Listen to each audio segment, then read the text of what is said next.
next topic, topic number 5, which will be the last slated topic. We'll have some an opportunity for some questions, it appears, if the gentlemen are willing to take them.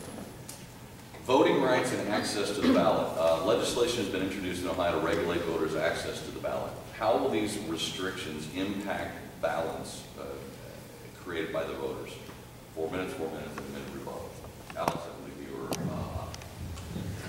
Looking forward to this one. My guess is this one might get a little interesting because, again, as many of you may know, Mr. Burke and I serve on the Hamilton County Board of Elections.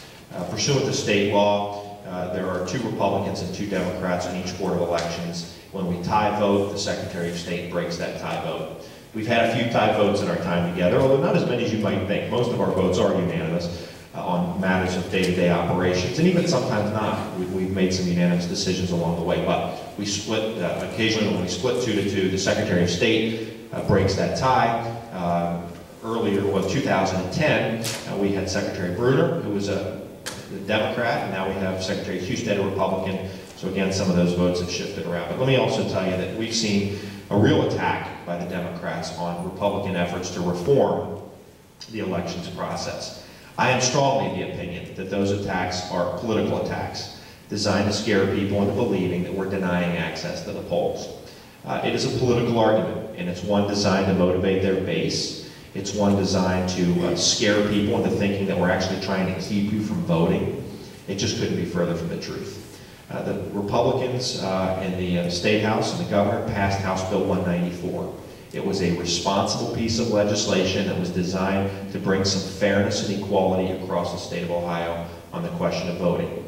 Before this bill was passed, and by the way, when we passed it, the Democrats got a bunch of signatures, and they're going to take this to the ballot, so the law has been stayed. So these reforms that were enacted by the people you elected last year are not in place for this election cycle or the next.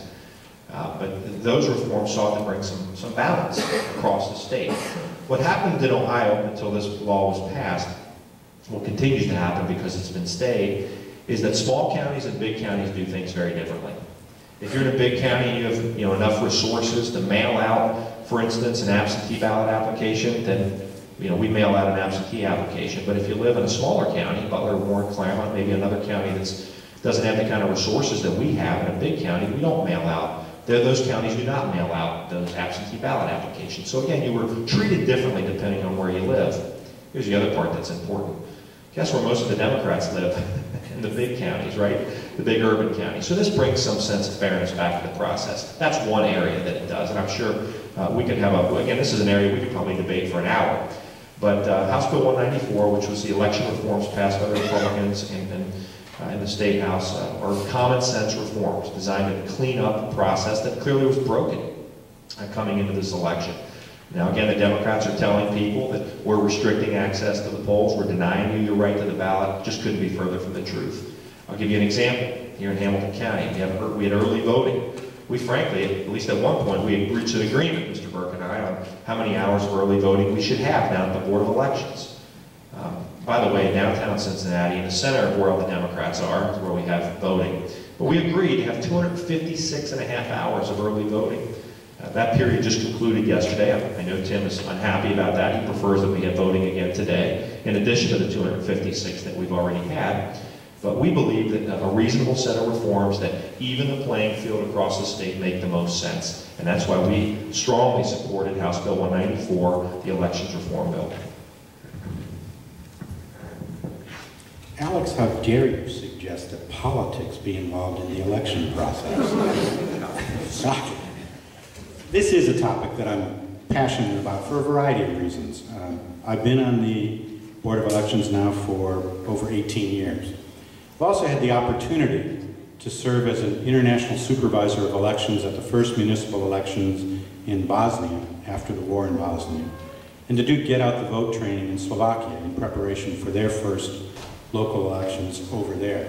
And it amazes me that we celebrate the fact that we take steps to encourage the growth of democracy, and frankly, we've sent our armed services across the world to fight to protect or establish new democracies, and Our soldiers have fought and died, and many have been terribly wounded in that process. And then we celebrate the Iraqi woman who holds up her purple thumb saying, "I've had the right to vote."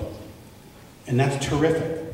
In Bosnia, where we oversaw elections on a Saturday and Sunday, where it was easily convenient for voters to come on either one of those 2 weekend days, the polling place that I was at had 983 voters. At the end of the day, something like 98% of the people actually came out and voted.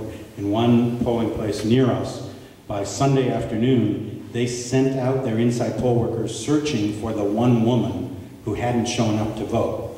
Turns out she was in Italy for the weekend. But my point is, it would be delightful if we would get to anywhere near that kind of excitement among our electorate. Either the Republicans or the Democrats. If we could get 100% of our people to come out and vote, the other side wouldn't have a chance. But we're not controlling what's happening because so many of our people from both parties or independents sit on their hands and never bother to come out and vote, even in a presidential election cycle. And that's a shame. I think we need to do everything we possibly can to encourage people to vote and to help people, frankly, do things like get to the right place so that their vote will be counted.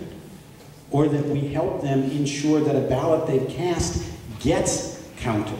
I mean, and we can talk about a variety of different examples, but one of the things that drove me the craziest in the legislation that they passed is currently, if you talk about currently being the legislation as it existed before the new law was adopted and then put on hold by the referendum, under the law that existed before then, if you went into a multi-precinct polling place, and we've got a lot of them in Hamilton County, where perhaps in a room like this there might be 3 or 4 tables set up, each one of them being a separate precinct. You went into that polling place and you went to the wrong table. The law provided for the inside poll workers to assist you in getting to the right place. The law the Republicans adopted takes that out. The law the Republicans adopted, and Alex led up to it, it did reduce the access to the polling place.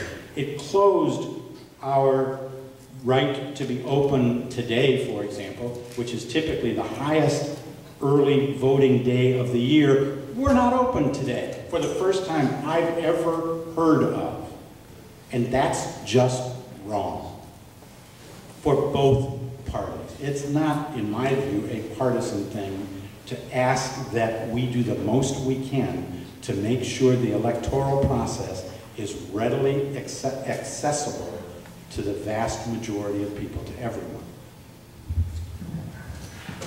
Again, we've been open 256 and a half hours for early voting, and not being open today, and especially on Sunday, gives our staff and staffs across the state, right, the opportunity to get ready for a very busy Tuesday. I've got a minute, let me cover a couple things. Why did they make the Iraqis dip their thumbs in purple ink? It was a way to let people know that they voted. It was the first regulation, if I can use that word, first regulation on voting. It was an effort to make sure people didn't vote twice.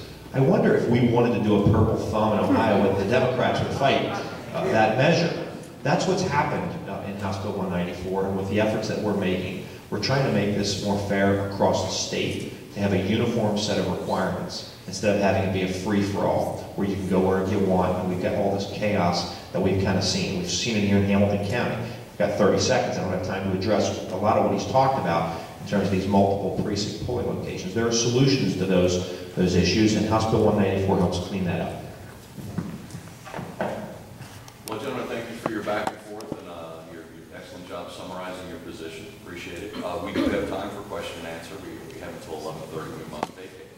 So I don't think we have established a particular format for the question. I would appreciate if we could maintain again a sense of decorum, ask the question, allow one of the two gentlemen or both to answer your question, and let's not allow this to evolve into something that is not debate worthy.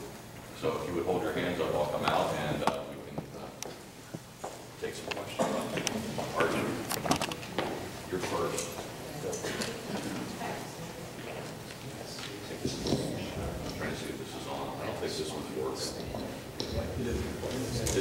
Is it? Okay, there you go. Okay, I would like to address a question to Mr. Burke regarding the SB 5 and the collective bargaining. I am a former teacher for many years ago and very interested in education. Is this 100? Yes. Okay. And regarding the collective bargaining, I know historically when the teachers' unions were formed, they were run by administrators, not by politicians. And things changed over the years. They were administrated by principals and teacher administrators. Historically, they were. That has changed over the years. Now with the collective bargaining, and I'm specifically targeting the teachers' unions because it's a little bit different than the other type of union because we're dealing with kids. It appears that their interests are more for getting the salaries and the pensions and everything that the teachers are wanting than the interest of the kids. And I would like you to address that. I disagree with you, and I appreciate the fact that you were a teacher. One of my sisters is a teacher, although up in northern Ohio, where I grew up. I do believe that teachers continue to be concerned first about the kids. That's why they are teachers. That's why they went and got their education degrees, and you understand that. I'm not aware of teachers' unions being run by politicians. They are run by people who themselves are teachers and are elected by the other teachers who are members of that union. And if you want to compare the teachers to, for example, the firefighters sitting down and bargaining about manning levels on fire trucks, I think it's very appropriate for teachers to bargain with their school districts over classroom size. And you know from your experience as a teacher what that means and how much easier it is to teach in a smaller classroom than in a larger classroom, and also the lesser burden that the smaller classroom puts on the teacher. So I understand your concern for the students, and I applaud you for that. But in the teachers that I know, and in the members of teachers' unions with whom I've dealt, their concern is about the children they are teaching. I'll make one point on that, just one very quick point on her question. I don't think we have a problem with 1 minute rebuttal to the other side. That's fine. Great. The person who ought to be responsible for making sure your children are educated is that Board of Education member who you elect.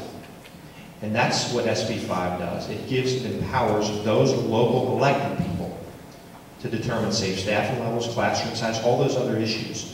That's what this is about. It's empowering those people. Your local Board of Education ought to be the one who is responsible to you for how your kids are educated.